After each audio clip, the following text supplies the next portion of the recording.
কলম্বিয়ার মাদক বিরোধী কার্যক্রমকে অকার্যকর ঘোষণা করেছে যুক্তরাষ্ট্র। জবাবে একে রাজনৈতিক উদ্দেশ্য প্রণোদিত এবং অন্যায় বলে অভিযোগ করেছেন প্রেসিডেন্ট গুস্তাভো পেট্রো।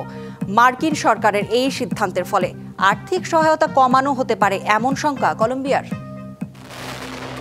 কলম্বিয়ার প্রেসিডেন্ট গুস্তাভো পেট্রো সম্প্রতি যুক্তরাষ্ট্রের একটি সিদ্ধান্তের তীব্র নিন্দা জানিয়েছেন। যুক্তরাষ্ট্র কলম্বিয়ার মাদক বিরোধী কার্যক্রমকে অকার্যকর ঘোষণা করেছে, যা ডিসেপ্টিফিকেশন নামে পরিচিত। এই সিদ্ধান্তকে প্রেসিডেন্ট পেট্রো রাজনৈতিক উদ্দেশ্য প্রণোদিত এবং অন্যায় বলে অভিহিত করেছেন, কারণ গত কয়েক বছরে কলম্বিয়ার রেকর্ড পরিমাণ কোকেন জব্দ করেছে এবং মাদকের ল্যাবগুলো ধ্বংস করেছে।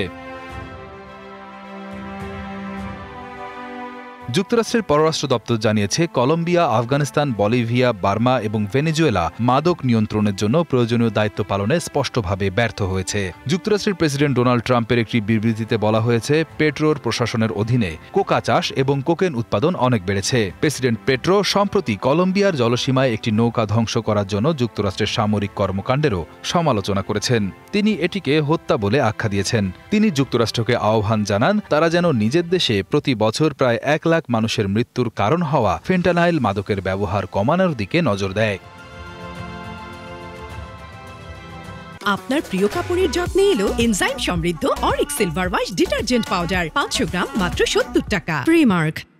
প্রেসিডেন্ট পেট্রো তার দেশের জনগণের উদ্দেশ্যে দেওয়া এক ভাষণে বলেন, যুক্তরাষ্ট্রের এই সিদ্ধান্ত কলম্বিয়ার পুলিশ, সেনা এবং সাধারণ মানুষের আত্মত্যাগ ও জীবনদানকে উপেক্ষা করেছে, যারা মাদক চোরাচালানের বিরুদ্ধে লড়াই করতে গিয়ে প্রাণ হারিয়েছেন। তিনি যুক্তরাষ্ট্রের কর্মকর্তাদের বিরুদ্ধে অভিযোগ করে বলেন, তারা ফলাফলের চেয়ে রাজনৈতিক আদর্শকে বেশি গুরুত্ব দিচ্ছে। পেট্রো আরও সতর্ক করে বলেন, মাদকের সমস্যার আসল সমাধান হল যুক্তরাষ্ট্রের মাদকের ব্যবহার কমানো।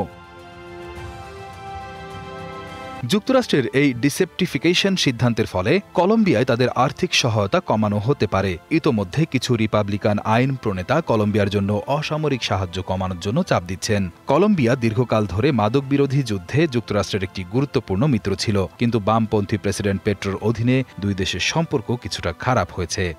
Riyad Hossain, DBC news desk.